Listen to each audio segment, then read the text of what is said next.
Bienvenidos a su canal La Voz del Shofar, Judaísmo Mesiánico para Principiantes. Les habla el Moré Ezra Ben Abraham.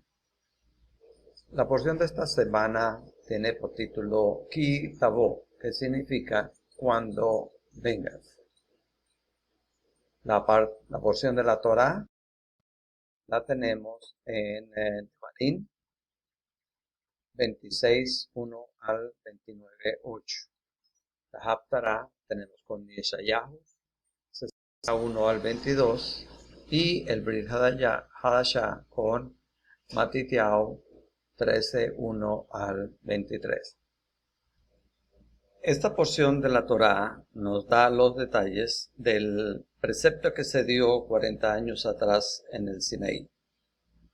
En Shemot 23:19, donde Moshe dice: traerás los mejores primeros frutos de tu tierra a la casa de tu Elohim. La diferencia es que aquí se están dando los detalles del cómo hacerlo. Debemos recordar que esta era la segunda generación del desierto. La oración que se hace al hacer la ofrenda nos describe a nosotros mismos de dónde venimos y quiénes fuimos, para no olvidar las maravillas que Hashem hace en nuestra vida diario a diario. Al finalizar la oración de la ofrenda vemos que dice: descendieron a Misraín pocos en números, pues eran, y están entre dos versiones. Hay ciertos grupos que dicen 70 y otros 75. No es nada de lo que nosotros tenemos que preocuparnos. Entrarán 70 o 75. Y las dos versiones son oficiales. Así que esto es algo en lo que no debemos de gastarle neuronas.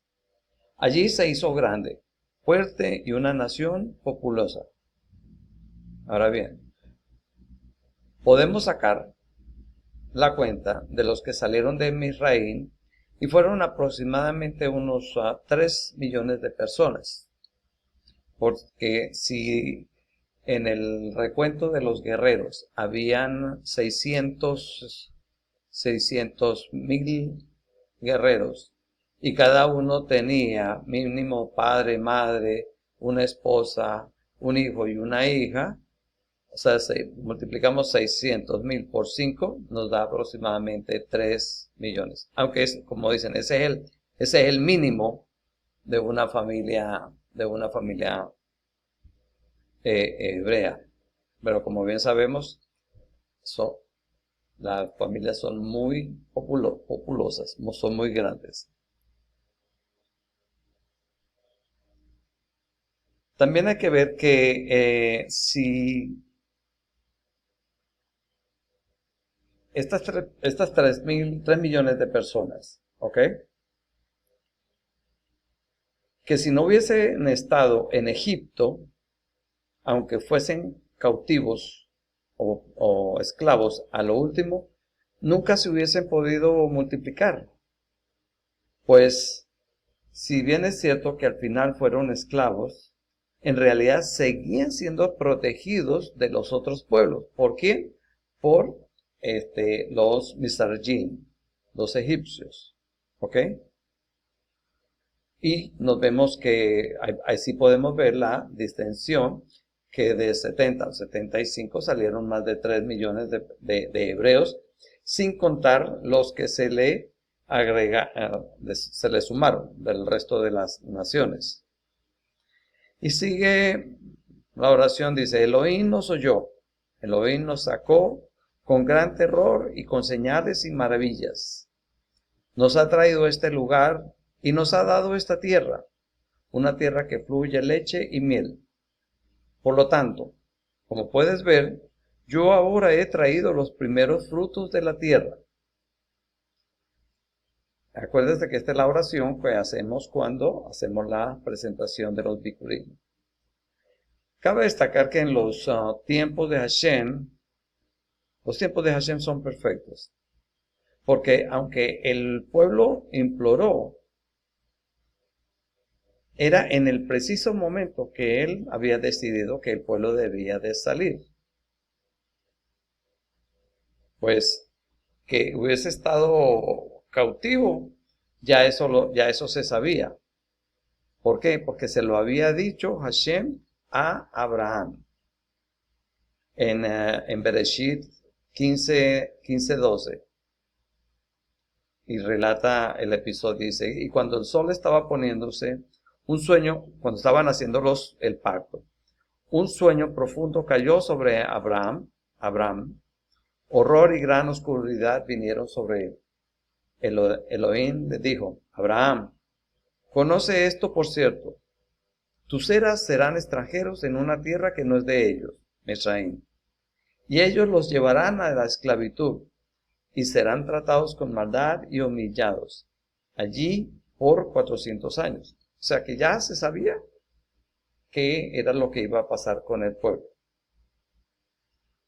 Ahora, hay que analizar por qué la Torá dice que el pueblo clamó y luego fueron escuchados.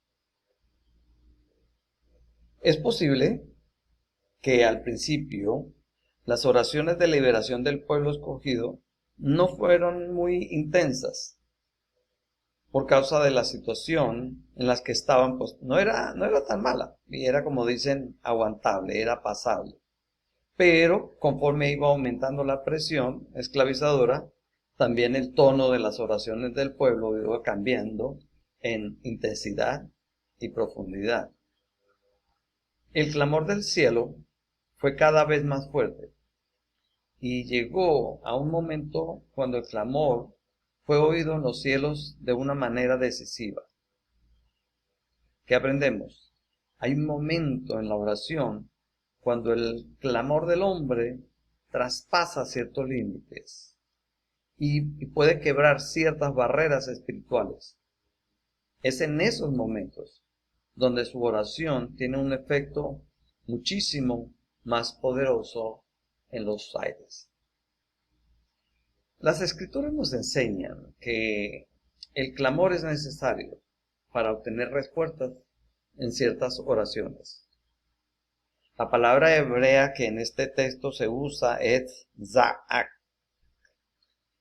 que tiene que ver con un clamor fuerte, muchas veces inspirada en una angustia enorme que la persona siente cuando está ante un peligro grande y amenazante. Al estar ante un peligro de muerte, ¿qué es lo que hacemos? Uno grita fuertemente. De ese tipo es que se está hablando aquí. Cuando ese tipo de grito va acompañado de fe, entonces es oído en los Shamayim. Como lo dijo en el Salmo 107, 6. Entonces en su angustia clamaron al Señor y Él los libró de sus aflicciones. También en Lucas dice, Lucas 11, 5 al 10, dice, y yo os digo, pedid y se os dará, buscad y hallaréis, llamad y se os abrirá. Porque todo el que pide recibe, y el que busca halla, y al que llama se le abrirá. Así que si te encuentras en una situación límite, no te calles, no debemos de callarnos, debemos de clamar con la voz en el cuello al cielo. Y muchas veces, así como lo hizo en la película de Ushpicin, dice, donde sal al campo o al bosque, esconde tu cara en la almohada, enciérrate en tu habitación y grita al cielo con toda tu voz y con toda tu fuerza. Grita con fe, con esperanza, de que Él escuchó a los hijos, de que el que escuchó a los hijos de Israel en Egipto, también te escuchará a ti. El que los liberó de la opresión cuando clamaron, también te liberará a ti. Cuando clames al cielo y cuando clames serás oído. Ahora bien, muchas personas dirán, Pero si clamo con todo mi ser y todavía no tengo respuesta, ¿por qué? La respuesta es que no es solo clamar, no es solamente pedir. También tenemos que cumplir. ¿Qué tenemos que cumplir? La Torá.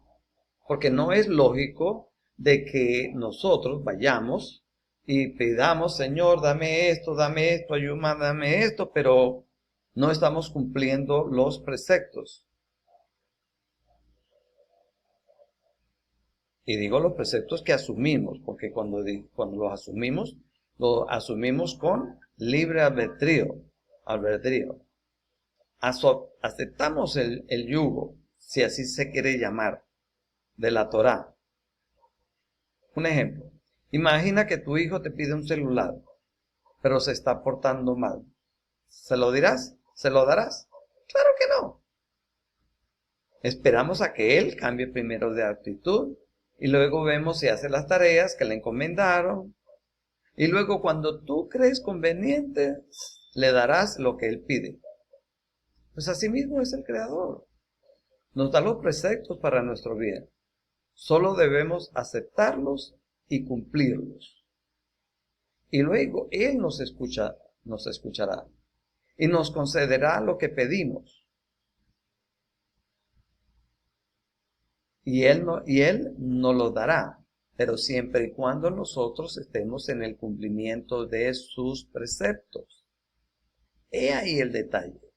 Nosotros debemos de cumplir para poder tener una conciencia limpia. ¿Con qué cara le vamos a nosotros a pedir a Hashem que nos ayude, que nos cure, que nos ayude económicamente, que nos ayude, que nos proteja, si seguimos haciendo las cosas que hacíamos cuando estábamos en Egipto? O sea, no es congruente. Entonces, ¿qué es lo que primero tenemos que hacer? Cambiar nuestra manera de actuar, cambiar nuestra manera de ser, cumplir los preceptos. ¿Para qué? Para que así Él también nos escuche. Y nos los dará en el momento indicado. Siempre lo decimos, pero tenemos que practicarlo. Los tiempos de Hashem son perfectos. Sí, son perfectos. Lo que pasa es que el tiempo de Hashem y el tiempo de nosotros no es lo mismo. Pero no se nos debe de olvidar que Él ya conoce el final de la película. Y si tú le estás pidiendo X cosa, nos la va a dar a cada uno lo que nosotros pidamos, si es que nos conviene a nosotros. Porque si no nos conviene, Él tampoco nos la va a dar. Es donde tenemos que tener fe, confiar en el Eterno. Y vuelvo y repito, y no voy a cansarme de decírselo, lo repetiré y espero nunca cansarme. Tenemos que cumplir los preceptos. Estamos honrando a padre y madre. Estamos cumpliendo con la viuda, el huérfano, el menesteroso. Nos estamos quejando cada vez que nos pasa algo o damos gracias por lo que nos llegue. Esas son las cosas que nosotros debemos de tener en cuenta. ¿Por qué? Porque si nosotros nos quejamos, no es que tú te quejes con el amigo, con tu esposa, con tus hijos, con los demás, no, que por lo que te pasó, no. Te estás quejando con Él. Porque Él no está haciendo bien su trabajo de acuerdo a nuestras maneras de pensar, entonces nos quejamos contra Él. ¿Y qué es lo que debemos de hacer? No, cambiar ese chip. Cambiar el chip y decir, Baruch Hashem. Ya todos sabemos. Baruch Hashem. Hakol Letová. ¿Por qué? Porque lo que Él hace para nosotros es para bien. Recuerden, Él ya sabe el final de la película. Nosotros no. Nosotros no sabemos el final de la película. Entonces nosotros no sabemos lo que a nosotros nos conviene. ¿Qué pasa? Que no sabemos. Y no sabemos lo que no sabemos. Shabbat Shalom.